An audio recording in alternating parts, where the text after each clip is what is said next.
La personne est née le 31 décembre 1980. Elle est Capricorne avec un chemin de vie 7. Ce qui interpelle dès le départ, c'est la première lettre de son prénom.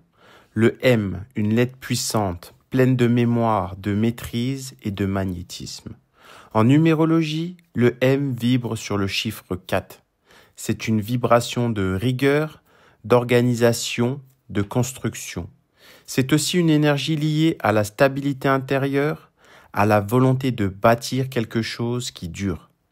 Lorsqu'une personne porte un prénom commençant par M, on perçoit souvent une force tranquille, une capacité à aller jusqu'au bout de ses engagements.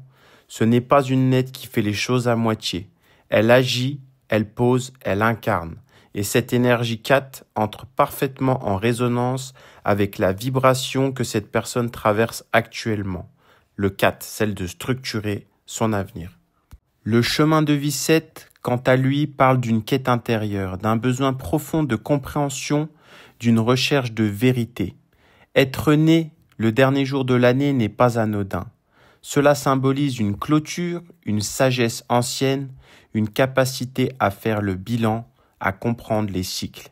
Il y a chez cette personne une forme de maturité précoce, un regard lucide sur le monde, comme si elle portait en elle la mémoire de ce qui a été. Elle n'est pas là pour répéter, mais pour intégrer et transformer. Cette personne est faite pour explorer ce qui ne se voit pas, le symbolique, l'intuitif, le spirituel, mais aussi le fonctionnement des émotions humaines. Elle capte, ressent, analyse. Elle ne supporte pas le discours vide, les fonctions sans âme.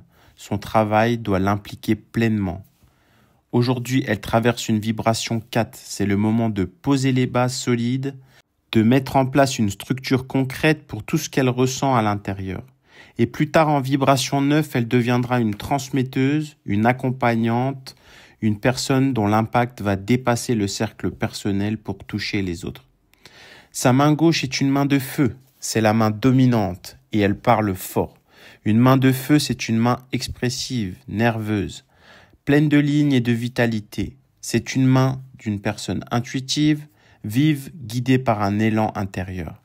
On y voit beaucoup de signes, de croisements, de marques, ce qui montre une grande richesse intérieure et un potentiel en action. Le mont de Vénus est dominant. Cela montre une personne chaleureuse, très impliquée, qui donne beaucoup dans ce qu'elle fait. Elle a besoin d'un métier où elle peut aimer, créer du lien, transmettre. Si elle ne met pas son cœur dans ce qu'elle fait, elle se vide, elle doit vibrer avec ce qu'elle incarne. Le mont de Jupiter est également dominant. Cela révèle une énergie de leadership, une capacité à guider, à inspirer et à enseigner. Elle peut prendre la tête d'un projet ou d'un groupe sans forcer, elle rayonne naturellement. Son pouce est grand, c'est un marqueur classique de réussite, il signale une capacité à prendre des décisions, à diriger, à assumer des responsabilités. Cette personne peut créer sa propre activité, poser son propre cadre, décider de ses règles. L'index et le majeur sont de même taille. Cela parle d'un bel équilibre entre la rigueur et l'imaginaire, entre la logique et la créativité. Elle peut rêver, mais elle peut aussi structurer ses projets. Elle a les pieds dans la réalité, même quand elle explore l'invisible. Sur la main gauche, le majeur se penche vers l'annulaire. Cela montre un besoin d'unir deux pôles. La réussite extérieure et l'expression intérieure. Elle veut s'épanouir dans un métier qui lui ressemble, où elle peut briller tout en étant fidèle à ce qu'elle ressent. La ligne de vie est profonde. Elle témoigne d'une grande vitalité, d'une force intérieure bien ancrée. Elle a du vécu, une capacité à tenir dans la durée, à affronter les défis sans se décourager. La ligne de tête est détachée de la ligne de vie au départ. Cela révèle une pensée indépendante. Elle ne se laisse pas influencer facilement, mais une ligne secondaire relie les deux. Elle a appris à canaliser ses idées et à faire le lien entre ses intuitions et ses actions concrètes. C'est également un signe du leader. La ligne du destin commence sur le mont de la Lune, en fourche, et monte vers Saturne. C'est une trajectoire de vie inspirée. Elle est poussée par des intuitions, des rêves, des visions. Elle est construite lentement, mais sûrement une vocation solide. À partir de la cinquantaine, cette ligne forme un triangle sur la ligne de tête. C'est le signe d'une reconversion réussie, d'un tournant professionnel aligné. Ensuite, les deux lignes parallèles apparaissent en fin de ligne du destin. Cela signifie qu'elle mènera une double activité, mais qu'elle sera très investie avec peu de temps pour elle, mais une reconnaissance réelle de ce qu'elle apportera. Le triangle de l'argent est bien formé entre la ligne de tête, celle du destin et celle de Mercure. Elle peut vivre de sa vocation à condition de rester alignée avec ce qu'elle est. Un carré au-dessus du triangle sur la ligne de tête montre qu'elle a dépassé des blocages, des peurs mentales, elle est claire, prête. La ligne de Mercure commence sur un îlot rougeâtre sur la ligne de vie. Cela part d'une blessure ancienne, émotionnelle qui l'a rendue plus sensible, plus fine, plus intuitive. Cette ligne croise la ligne du destin sur le mont de Mars. C'est un signe fort. Elle est capable d'aider les autres à traverser leurs conflits, leurs crises, leurs changements. Plusieurs triangles sont visibles sur la ligne de tête et la ligne de vie. Il y a également les stigmates du guérisseur. Elle porte en elle une énergie d'apaisement, de soin, de rééquilibrage. Elle peut travailler dans l'énergétique, dans l'accompagnement. Un rectangle est visible sur le mont d'Apollon. Cela confirme une créativité maîtrisée, canalisée. Elle peut transmettre à travers des formes variées la voix, l'image, l'écriture, le corps et le mouvement.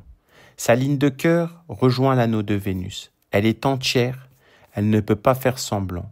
Si elle donne tout. C'est aussi pour ça qu'elle doit exercer un métier dans lequel elle peut être authentique. Sur le mont de Jupiter, on trouve un carré de l'enseignant, avec un anneau court et bas. Cela signifie qu'elle est faite pour transmettre, pour enseigner, mais à sa manière.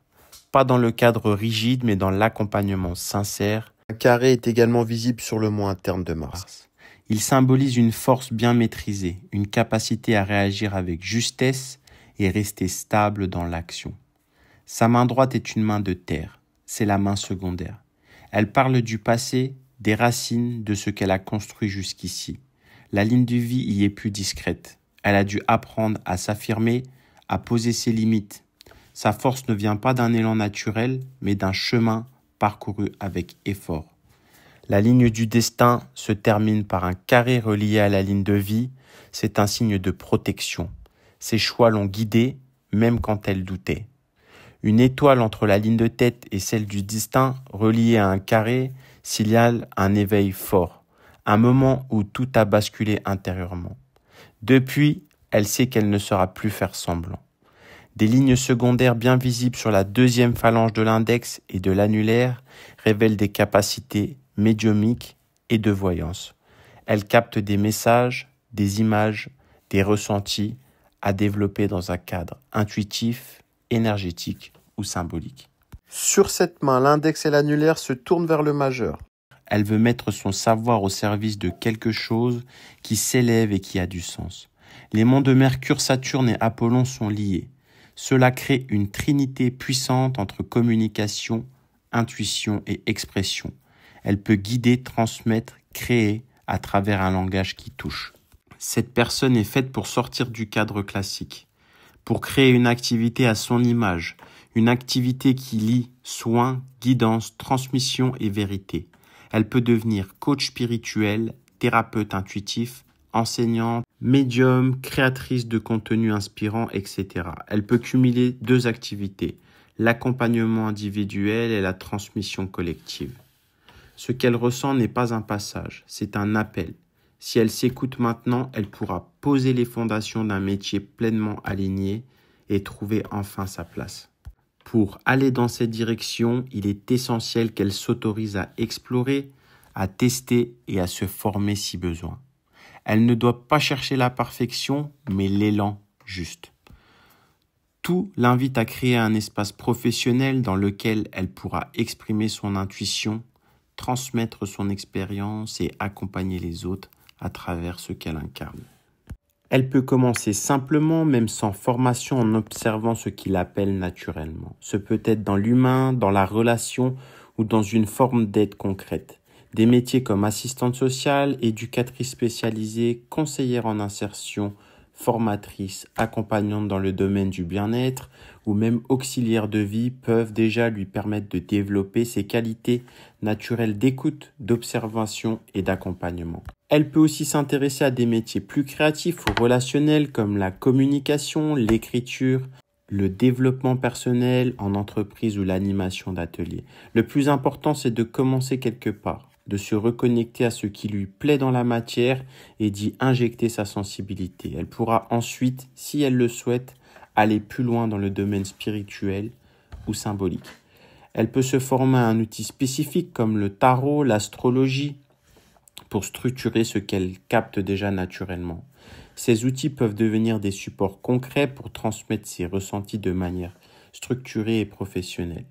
Elle pourrait aussi proposer des consultations intuitives, de la guidance, du coaching d'âme ou même du mentorat pour des personnes en quête de reconversion spirituelle. Si elle est attirée par le corps ou la voix, elle pourrait explorer le chant intuitif, la méditation guidée, le yoga vibratoire ou encore l'art thérapeutique intuitif. Elle a aussi les capacités d'animer des ateliers créatifs où la parole, le geste et l'énergie s'unissent. L'essentiel, c'est qu'elle ne reste pas dans l'attente, qu'elle commence là où c'est fluide, où c'est joyeux, qu'elle ose faire le premier pas sans pression, car une fois en chemin, les bonnes personnes, les bonnes idées et les bons outils viendront naturellement. Elle a toutes les ressources pour réussir, ce qu'elle porte est prêt à être partagé, tout ce qui est observé dans ses mains confirme ce que son chemin de vie suggérait déjà. Elle est là pour guider, transmettre, structurer l'invisible, lui donner une forme. Le chemin est là, tracé dans ses lignes et dans sa vibration. Et maintenant, c'est à elle de l'emprunter pleinement.